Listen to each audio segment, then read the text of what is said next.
Jay from Jay's Garage coming at you. Look what made it home. So it's home for a little while. I'll explain it how long later.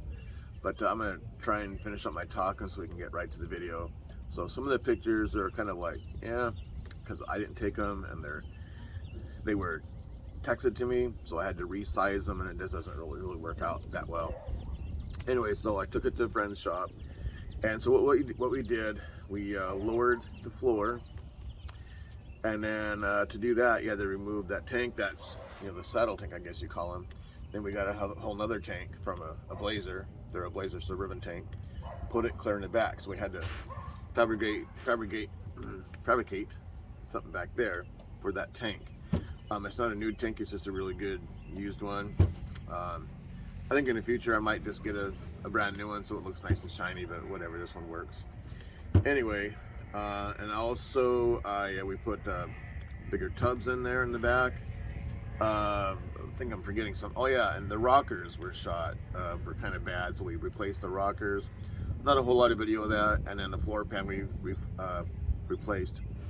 Not just a floor pan under the seat, but where your feet go. So I'll add that in there. Anyway, let's go to the video. Well, coming to pick it up. It's been here for a few months. Got all fabrication done, so we're ready to take her out of here, take her home.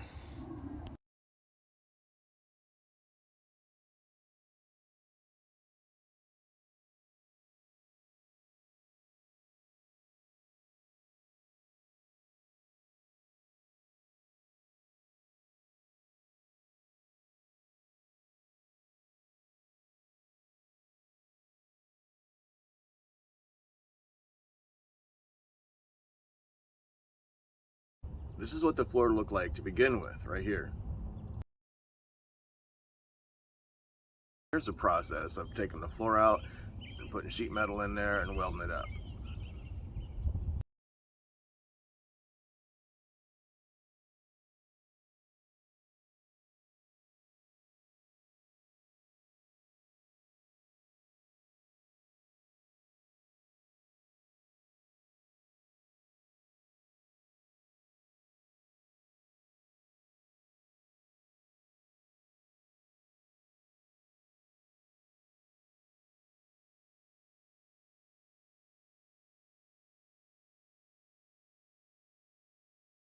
So the reason why I lowered the floor is so I can get in and out of this a little bit easier. So we lowered the seat down like 4 inches, 5 inches, or whatever it was.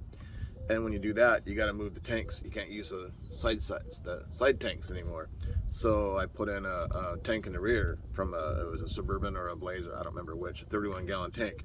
Anyway, and then I wanted bigger tubs put in. So here's the bigger tubs being put in.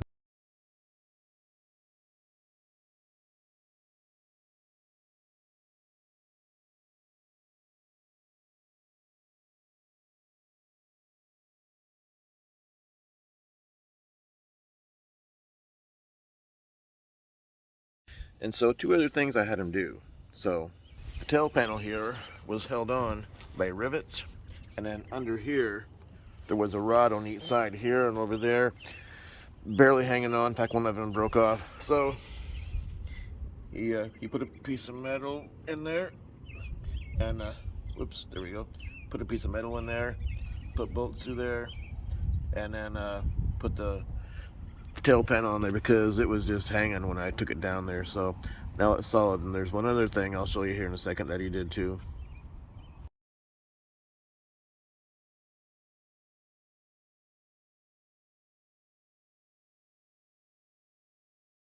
So right here, this front tire, right here, this brace. On the other side, it was rusty, all up in here. I'll show you a picture in a minute. And he cut all that rust out and replaced it with good metal. This side was good.